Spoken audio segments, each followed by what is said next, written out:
والله قايم الرشاش ناشب ظهره. طولت النومة في السي 2. السلام عليكم ورحمة الله، كيف حالكم يا شباب؟ شو اخباركم؟ طيبين؟ اليوم نكمل الرحلة حق الاستكشاف. طبعا بعد 4 شهور نومة هنا على ذا السرير، قام ناشب السلاح في كتفه.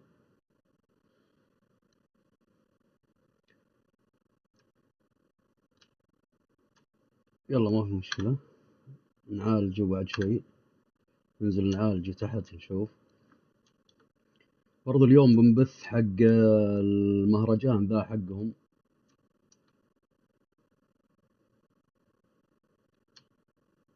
المهرجان اللي بثوا له في قناة ستار سيتيزن. شوف وش التحديثات، وش سووا من تحديثات، وش سووا من أمور.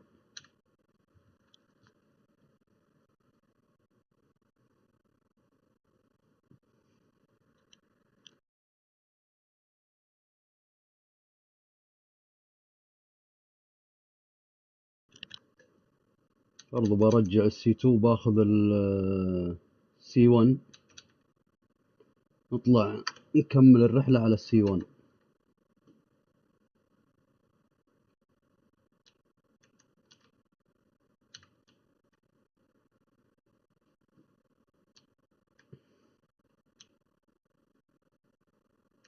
طبعا هذا المكان آخر مكان وقفنا فيه،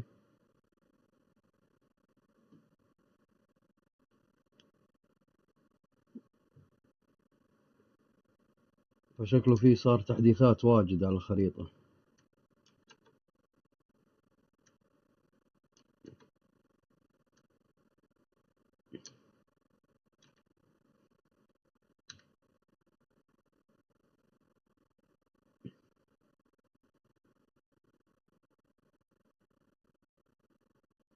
هذا هو المكان موقفين فيه.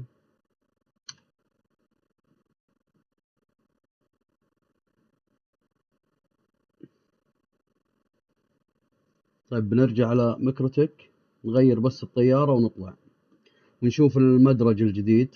ان انا والله ما شفت المدرج الجديد، استغفر الله، شايفه بس عاد ايش، خليكم تشوفونه، تشوفون شكل المدرج الجديد.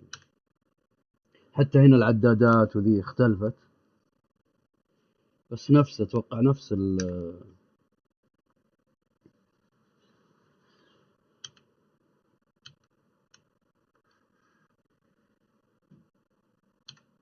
نفس الاعدادات الاول ما اختلفت.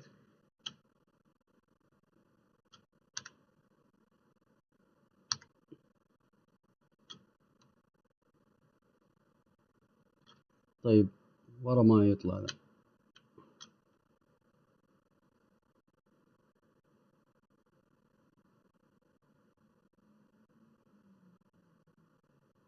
في شوية لخبطة.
رهيبة اللعبة، الروقان وكذا رهيبة صراحة.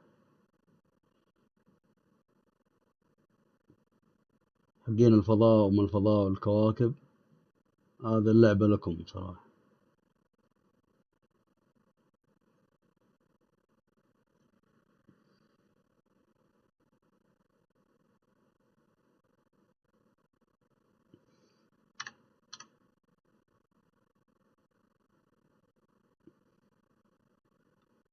طيب نفتح الخريطة، شوف وين.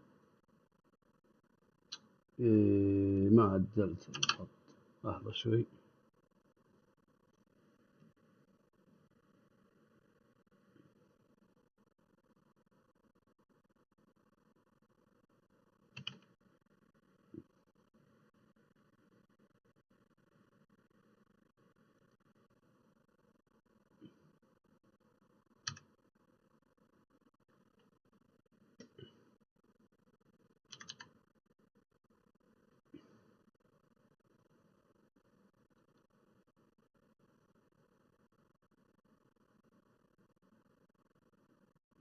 ليه وش فيه؟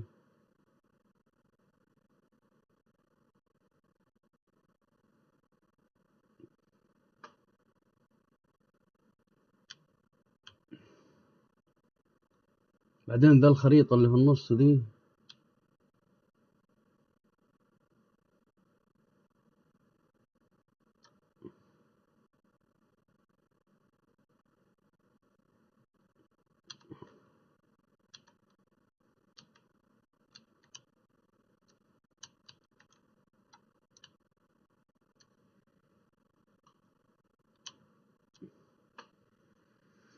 لا في شيء عندي أنا غلط، في شيء عندي غلط.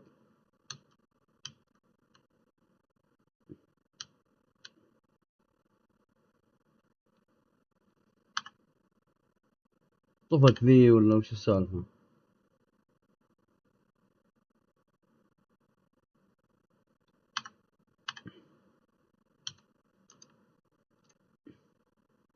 والله داز. هو التحديث نزل اليوم ذا، نزل اليوم التحديث، بس أساسا ناسي اللعبة أنا. طيب لو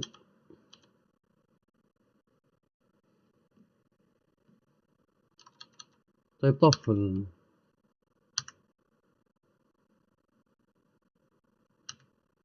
شغل ثاني مرة.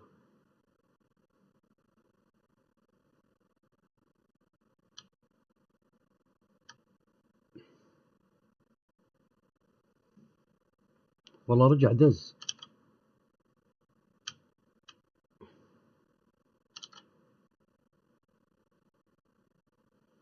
لا لا ناسي اللعب مرة والله، ناسي اللعب مرة. طيب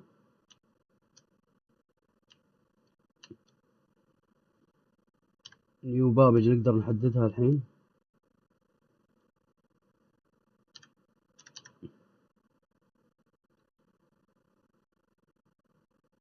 ايه تحددت خلاص. الله يستر من الهبوط.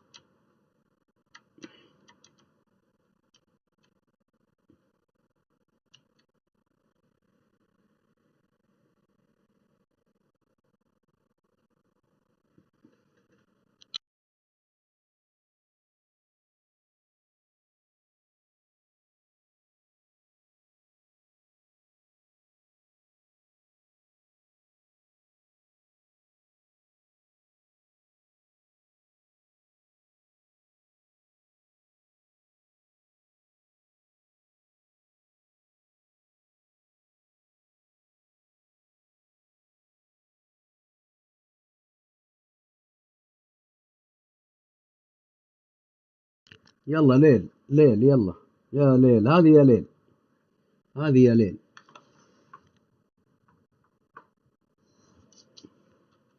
وين المطار وين؟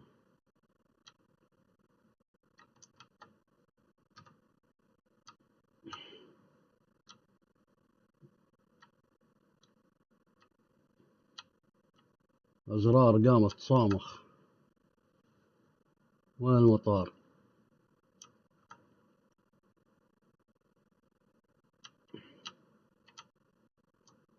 ايه هذا هو. يا سلام صار فيه إضاءات وحركات. شو؟ تمزح.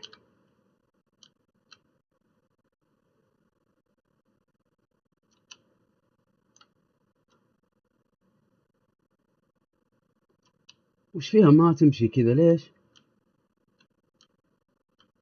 طيب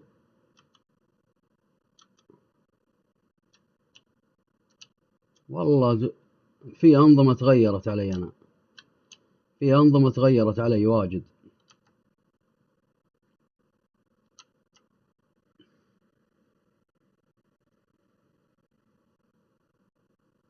شلون الكوانتم ممكن كذا، نفس الحكاية.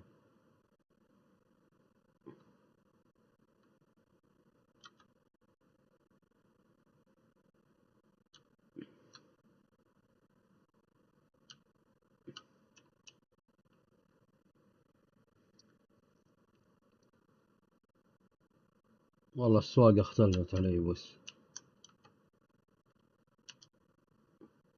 هذه المشكلة، تترك الجيم فترة وترجع ما ينفع، والله ما ينفع.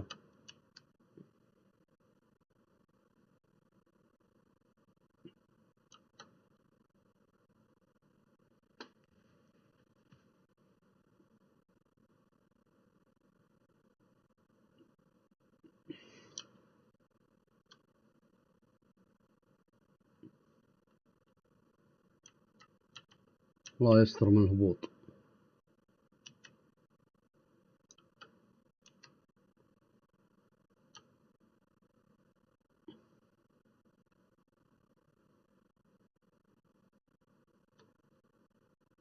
هو لا، خبر الكوانتم ما يمديك يعني تمشي فيه هنا الحين لما مرة معية تمشي. طيب لو خليتها كذا،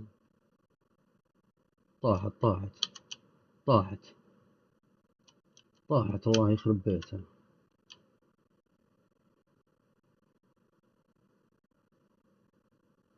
لا في حاجات واجد لازم.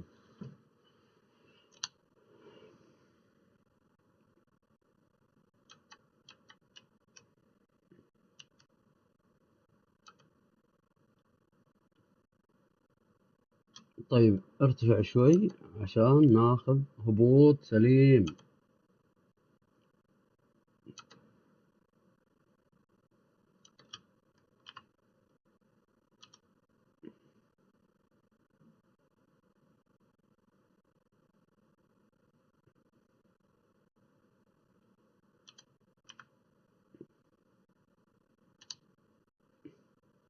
إذا غيرت الكاميرا تروح السرعة. لما تغير الكاميرا زي كذا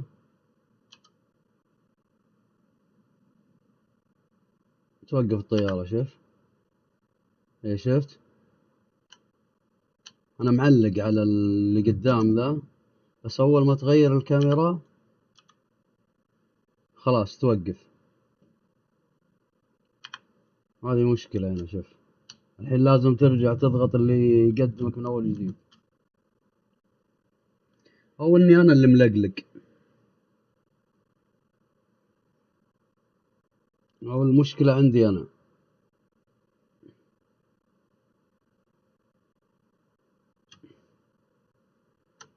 طيب شفت ما يضغط.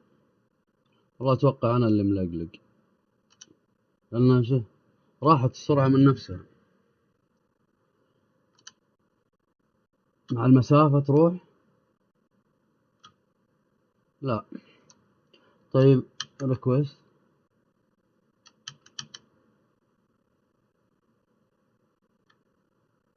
وين الريكوست؟ ايه جاء هناك كويس. لا يعني مواريها كويسة، شكلها كويسة، بس عاد اطلع فوق شوي.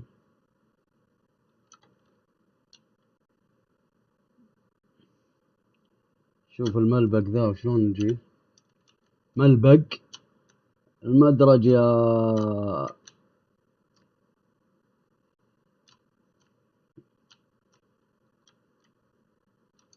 المدرج يا جراند.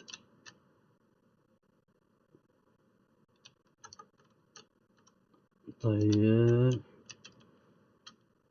شوي شوي كذا ولا لا لا لا لا لا، في شيء عندي، في شيء عندي في التحكم والله. هذه جاية على وجهها، ليه ما توقف مكانها؟ إلا وقفت مكانها. الله يلعن الوش يا شيخ. طيب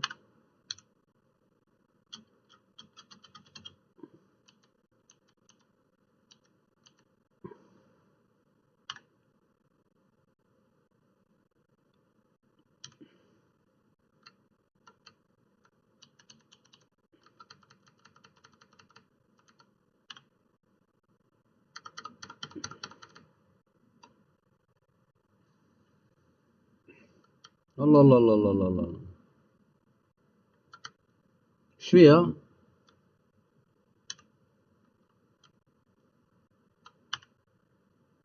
ايه ارفع ارفع ارفع.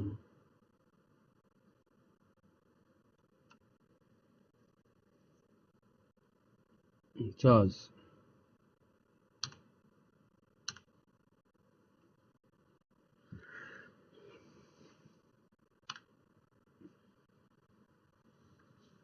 يا سلام.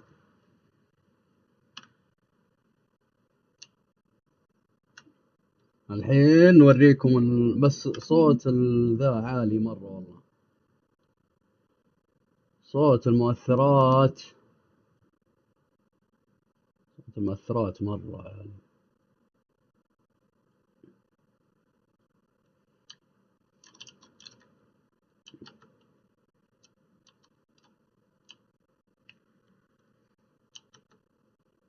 يلا الحين نشوف المدرج ونشوف الشغل، نغير طيارة.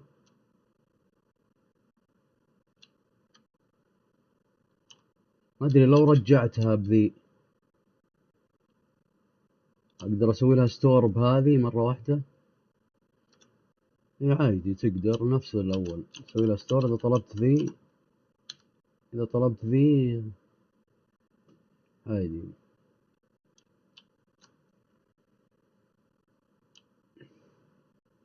انا صراحة شفت المدرج بس ابغاكم تشوفونه يعني.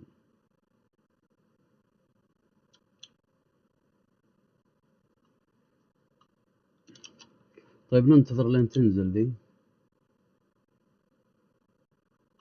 ما له داعي نسكر الباب لان في هذه اتوقع في لها مشكلة شوي.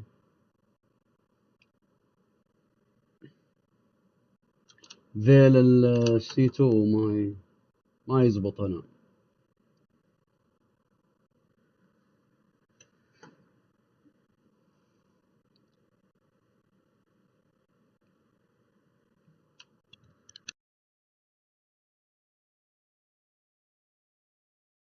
نسوي لها ستور هنا الحين.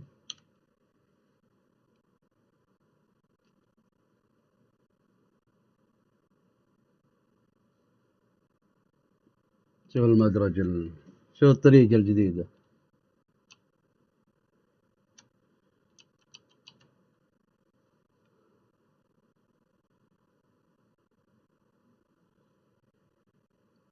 هذه اللي سووها في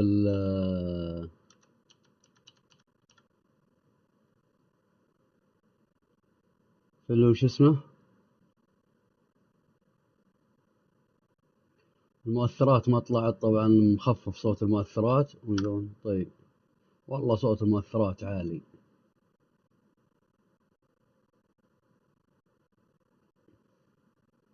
طيب لو خففنا كذا.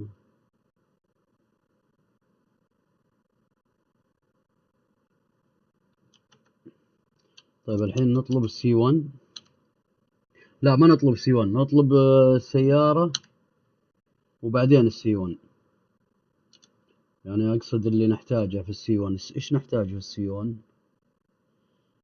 ايش نحتاج في السي 1؟ نحتاج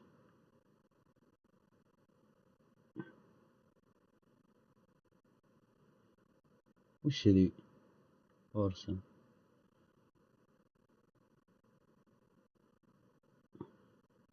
نبغى سيارة بس ودباب.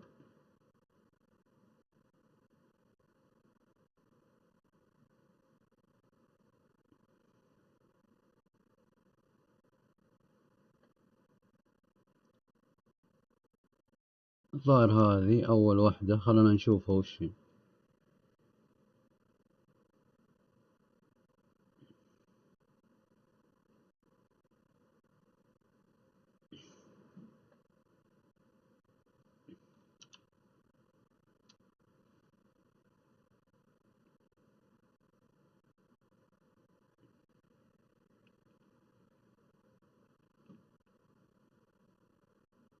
حلوة كل شيء من هنا، بدل ما تطلع وتجيب دبابات.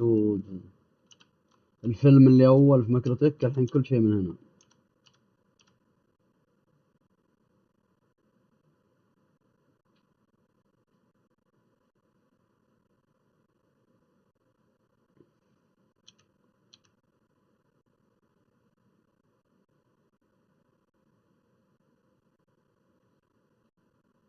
هذا وش هو؟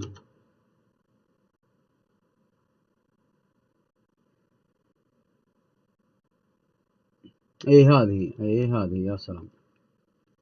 هذه سيارتنا. خلاص نحتاج هذه وبعدين دباب وخلاص.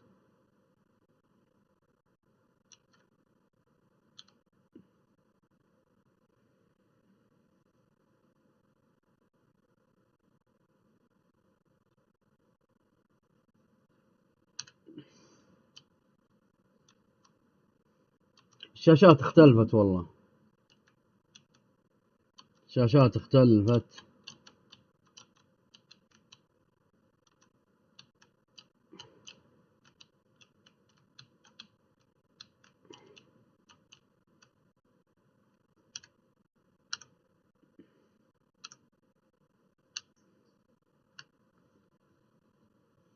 الشاشات واللي اختلفت.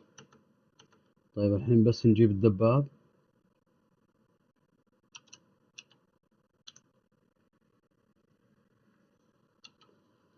طيب وين الدباب؟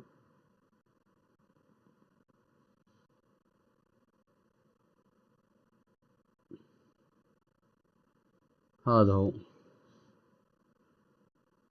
هذا هو.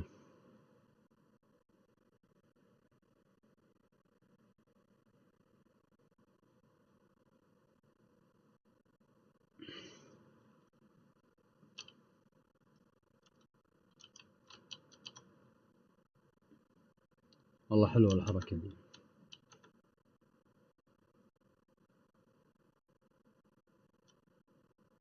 بعدين القراش وين تلبق طيارات وتلبق.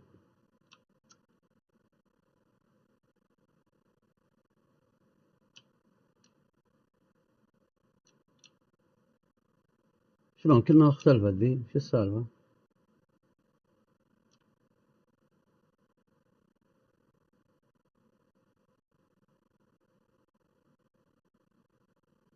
لا غلط يا كابتن.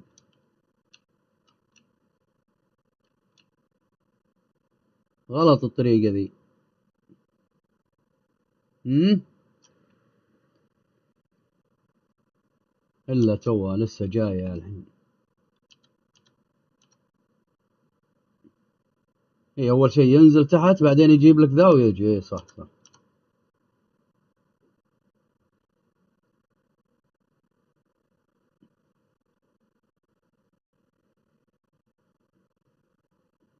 خرب بيتهم خرب بيتهم صدق.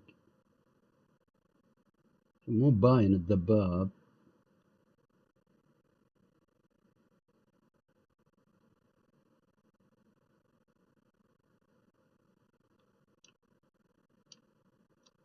مؤثرات بعد.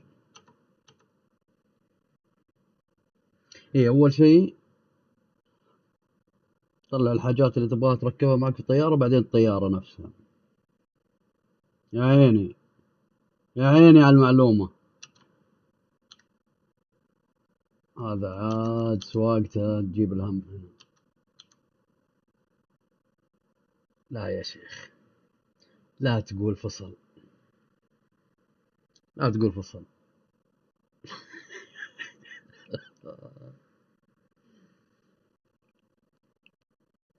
يلا كويس احنا في نفس الموقع هنا.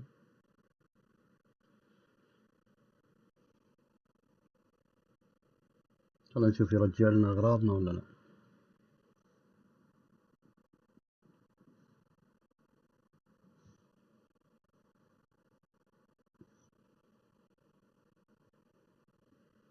رجعنا نفس الموقع ولا لا؟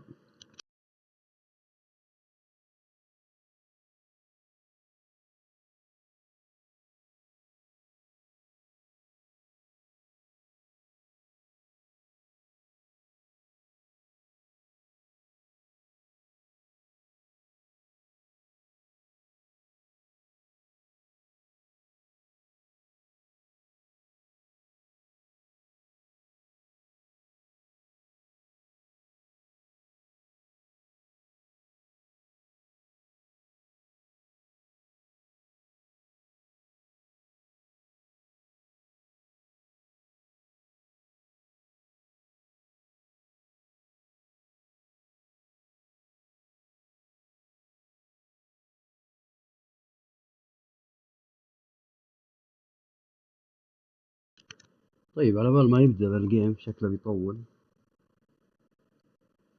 نشوف التغطية حقتهم دي وش فيها وش ما فيها. أنا شفت والله شوي منها بس الحين بشوف الباقي معكم هنا. خلنا نبدأ.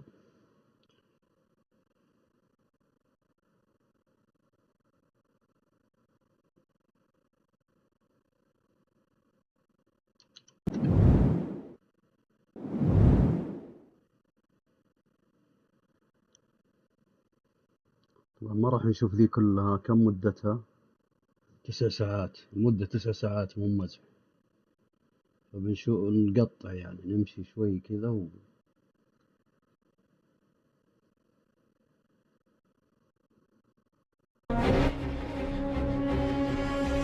الصوت كذا كويس لأنه عالي مرة أنا أشوفه. ونشوف الجيم متى بيبدأ. طيب بعد الدقيقة لسه 29 ما بدأوا. Grand vehicles too? Okay, we're not talking to that guy anymore. CITIZENCON is our annual showcase of all the work our developers are doing for both Star Citizen and Squadron 42. It's also a chance for Star Citizens to come from around the globe and gather much as they're doing here. Let's take a look across the field here. I'm going to get out of frame here. ما أشوف إذا له ترجمة.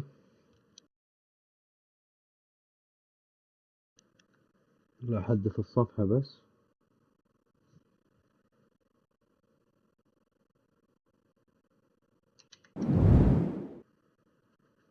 أحدث الصفحة وأشوف إيش طريقتها.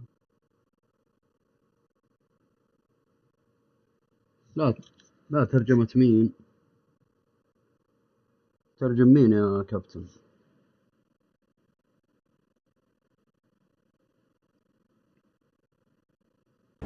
يلا خلنا نبدأ الحين. 56. Hall A. Hall A is where the magic happens. It's where everybody needs to find their seat and get ready for the start of the show. So hey, if you're here in Hall B, let's all move over into Hall A. Because the sooner we all get in there, the sooner we can start the show. And the less I have to vamp like this. Everybody in Hall A. All right. So look, I'll show you how. Follow me. Hey, what you got? You want to take a picture? Take a picture. Oh, wait. Oh, that way. There you go. Hi. Oh, you have a timer on it. I don't got that kind of time, man. Okay.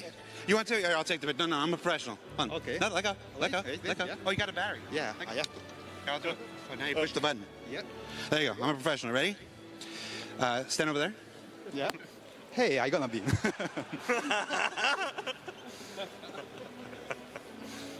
Yeah, no, we're good. All right. Now we're gonna do 2 pictures. Ready? We're gonna do down low, like we're in a rap album. But we can see our bellies then. Well, okay, I'll do this. Good call. And then up high, like we're teenage girls. And then one that's really. طبعا قوة طقطقة هنا. Finally a reality. People are making their first trips to Pyro in Evocati testing right now, which is pretty awesome. We're going to have it out at the end of this year. So I think was going to be a great new phase for Star Citizen. And over these next 2 days, we'll talk about the new tech and tools in Star Engine that will help us craft those worlds that you're going to be flying around to. And you'll hear about our plans beyond 4.0 and how we get towards Star Citizen 1.0, which is out of alpha and for everybody to play. And a little later this evening, I've got a special surprise for you. You definitely want to stick around for the 5:30 show. Anyway, the team has worked really hard on the lead up to CitizenCon and this year to work on, first of all, what you've been playing in live, what you're going to be playing, what you're going to see here. So I'd like to thank them all for working extra hard and putting all their love and care, just like you guys love and care what we're building, into what we're doing. So thank them and you guys. And without me waffling on, I'd like to bring CIG's CTO, Benoit Bézageur. Did I say it right, Benoit? Yeah, okay, good. I'm always bad with French surnames. أنا نقدمها كذا. ليش؟ لأنها 9 ساعات والله بتطول. مع إن ذا الجيم معي يشتغل لحد الآن. And hello, Manchester. I'm not going to need this anymore. Cool. Okay. 2 Monarchs about Brave New Worlds. This is Pyro 2 Monarchs. It's a barren planet, not really habitable. Now, since the advance of our planet tech, we've always allowed players to circumnavigate planets and move from orbit to ground seamlessly, explore complex areas in intricate detail. Now, with server meshing, we're going to need a lot more locations for missions and destinations for more life. But there's a major question that has always followed this project since the beginning of Alpha 3.0. How are we going to make a large number of planets and systems? How are we going to meet the fidelity benchmark we've established? In this technology update, we bring life to lifelessness, even to monarchs. We take the physical representation of the terrain, the geology, the atmosphere, the climate, and the environment to create accurate biomes that spring naturally from the collision of all these environments. Coherent, denser biomes that follow the laws of nature that we encode into data. Data that we then leverage to place flora and fauna, yes, but also settlements, buildings, alien and human life in a planetary context. This creates worlds that are scientifically plausible, richer in gameplay opportunities. We want you to find adventure just by going around the planets without a quantum. We want you to find actions along your path.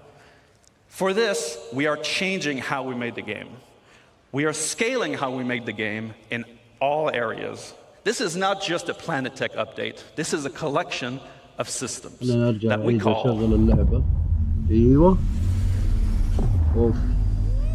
Genesis. طيب أنا معلق الطيارة عندي يا. Let me explain all this nice work and this nice technology. Let us kick us off, and I welcome our very own Ali Brown and Will Hine for Phase 1 of Genesis.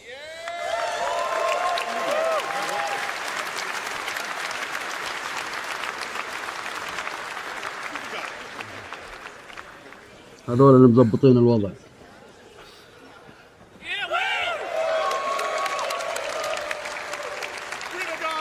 Hello, Star Citizen. Yes, hello, CitizenCon. Yeah. So let's start with some introductions. This guy over here is Will Hine, aka Water Guy or River Guy. And this lovely gentleman is Ali Brown, pusher of pixels extraordinaire. And we're here to tell you about Phase 1 of Genesis, which we're entitling The Laws of Nature. And this revolves around the fundamental approach we use to build our planet and is the literal foundation for everything else we're going to talk about in this talk today. Now, it centers on data-driven, physically based rules that we aim to realistically emulate nature and its incredible diversity. Before we dive in a bit deeper, let's just recap on some of the things we already have on our planet. So here you can see our lovely atmosphere and our cloud rendering, which can provide some spectacular views. We have our on-the-fly terrain generation, which is no loading screens in our game, which we're very proud of. Then we have no our loading scattering screen system that can يعني populate these planets with many different diverse biomes. And we've been setting quality benchmarks for each of these biomes as we come across them one by one. But what we have isn't perfect. This scene on Microtech, it looks great, but it's not getting the same density that you'd expect from a real pine forest. That's one of the things we want to solve. The other, if I take you to the other side of Microtech, you'd be excused if you thought we'd just turned around and looked at a different part of the forest. Why is that?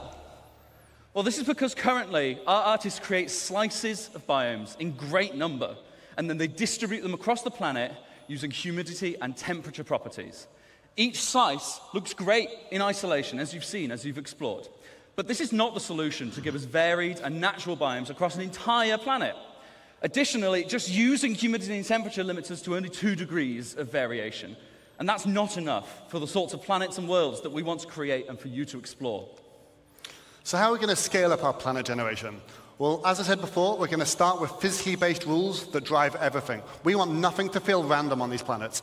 We want no limitations on the number of biomes. We want infinite biomes that are continuously changing across the planets. And we want extreme density, and we want to maintain or exceed all of the quality levels we've set with our existing biomes.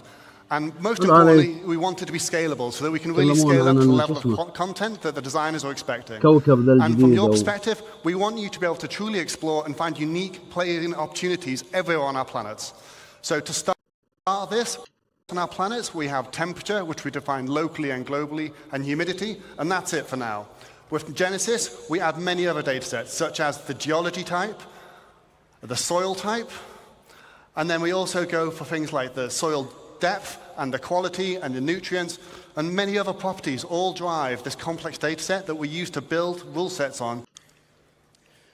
We're going to put something together and show you some demos to see some الظاهر new stuff later. جينيسيس هذا كوكب جديد الظاهر. What you're going to see is a vertical slice. It means it's only miles away. طيب نقدم لنا واجد والله.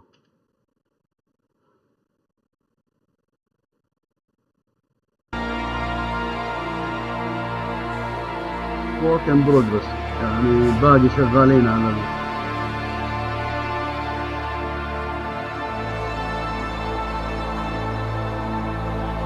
أنا حاط الرابط يا شباب حق التغطية ذي كاملة الرابط في الوصف صندوق الوصف تلقون الرابط. طيب هذا هو الكوكب. So, how do we make that? Thank you. Round. So,